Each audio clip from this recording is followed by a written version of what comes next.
So hello everyone and welcome back to Be Here Now. My name's Ollie, not the only person on YouTube pointing at inanimate objects trying to make them seem more interesting than they actually are.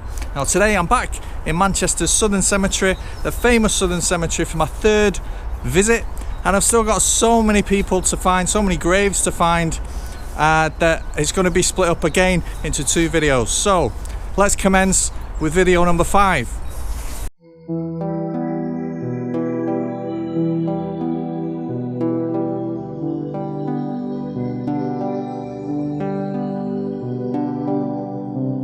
So check out the previous 4 videos if you haven't already to see some of the famous faces buried in this massive cemetery. But right now I'm starting off here at number 11.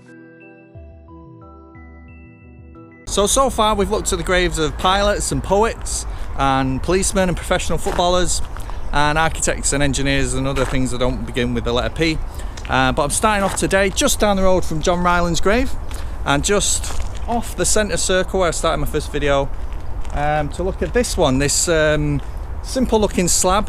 Probably see my reflection in that, because this is the grave of a more recent Manchester person, the self-proclaimed Manchester man, Tony Wilson. So Tony Wilson was an incredibly influential figure in the resurgence of Manchester in the late 20th century, particularly in the cultural side of things in the 70s and 80s. An incredibly well-known person. And it's hard to sum him up in a single word or a single phrase, and I think the gravestone actually does that perfectly. He was a broadcaster, yes, but he was a cultural catalyst, and I think that's the best way of describing him. So Wilson was born in Pendleton in 1950 and graduated uni at the age of 21. He then became a trainee news reporter for ITN and then Granada. So in 1976 for Granada Television, Tony Wilson began presenting a music show called So It Goes, which was a little strange because he openly detested the music that dominated that era, prog rock and such like.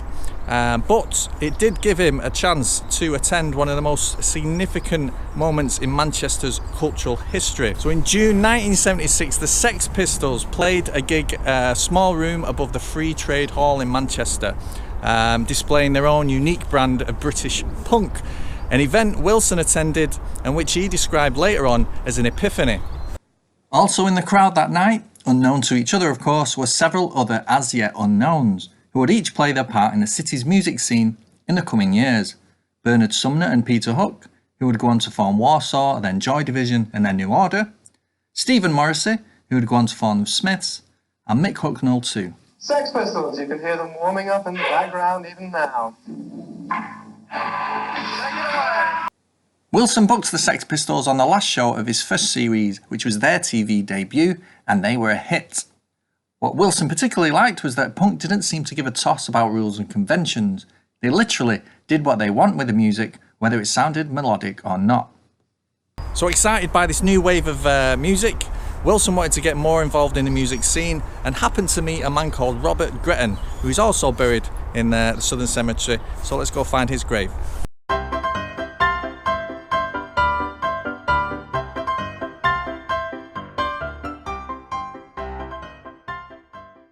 So this is the grave of Rob Gretton, and he was born in 1953 just down the road in Wythenshawe, and he was heavily involved in the Manchester music scene back in the 70s as a DJ, and he became the manager of Joy Division and a band called Slaughter and the Dogs. He and Wilson were both on the same page about the music, and along with 2 others, Alan Erasmus and Martin Hannett, founded Factory Records. There he helped sign a whole raft of new bands, including the Happy Mondays. Later, Wilson and Gretton together founded the Hacienda nightclub, which would become world famous and help evolve the alternative music scene with house music, acid house and dance. By now, Manchester music was in full swing, seizing hold of the country with its unique, gritty and relatable songs. Madchester music, as it became known, was the antidote to the crap pop otherwise seen in the late 80s and early 90s. While this was going on, Wilson kept up an impressive career as a broadcaster, presenting shows on Channel 4, BBC, Granada, Channel M and MUTV. He also had radio shows on XFM and BBC Radio Manchester. So Wilson was a big believer in socialism and regional development, and also was a big supporter of a regional assembly here in the northwest that sadly never materialised. But famously, he loved Manchester and he loved the Northwest. He really disliked the London scene as well.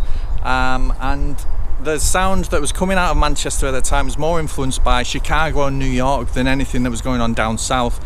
And that was because of Wilson and Gretton and the Madchester people wanting to do their own thing and do things differently, as he used to say.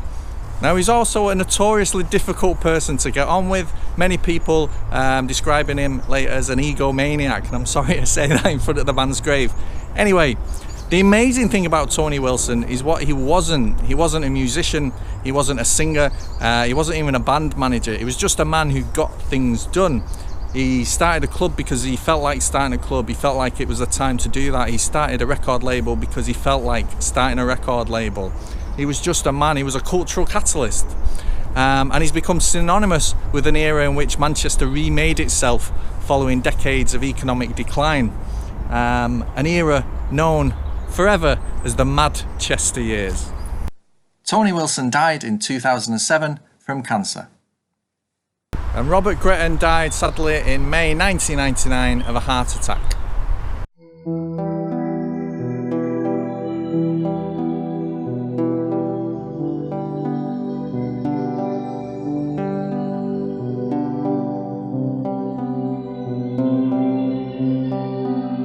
Right, so what I've done now is cross Nell Lane. I'm in the extension to the Southern Cemetery, if you like, and it's very well used. There's thousands of graves in here still.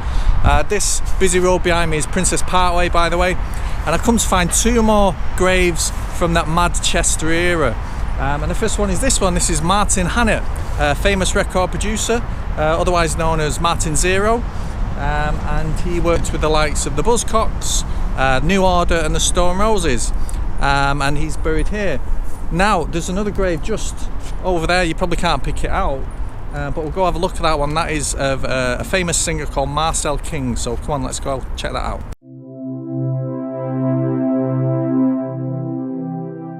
So this is the grave of Marcel King, lead singer of the British soul group Sweet Sensation, best known for the 1974 #1 hit Sad Sweet Dreamer. So as a solo artist, Marcel released a song called Reach for Love in 1991 with Bernard Sumner, the Factory Records label. And unfortunately it wasn't much of a success, despite being described by Sean Ryder as the finest factory release he'd ever heard. Now, very sadly indeed, Marcel King died in 1995 at the age of just 38.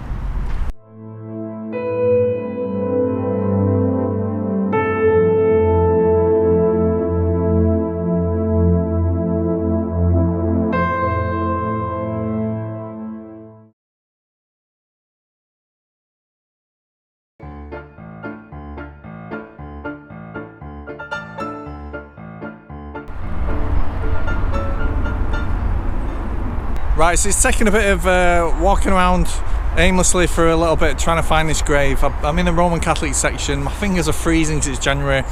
And you think a grave with this name on it would stand out a lot, but it doesn't. And I finally found it. Anyway, this is the grave of Maria Pawlikowska-Jasnorzewska. And I apologise profoundly to any Polish-speaking people out there for my ignorance of pronunciation of the language. But I'm going to have to say it again, this is Maria Jasnorzewska. Probably said it even worse that time. She was the queen of lyrical poetry in the interwar period in Poland. She was born in 1891 in Krakow and lived the life of a world traveller, becoming fluent in English, French and German. During the interwar period, she published 12 volumes of poetry and established herself as one of the most innovative poets of the era. By 1939, she had written 15 plays which broached taboo topics such as abortion and incest. So at the onset of the Second World War, she followed her third husband Stefan into exile here in England and died of cancer in Manchester in 1945.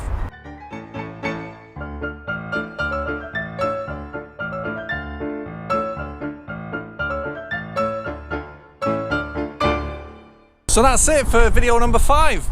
And I'm going to do one more because there's some more people to look at, including a miserable politician, a boxer, probably the finest of his era, who wasn't allowed to compete for honours because of the colour of his skin, and probably the most famous grave in the entire Southern Cemetery, Sir Matt Busby. So stay tuned for that. I'll see you in the next video. Thanks for watching.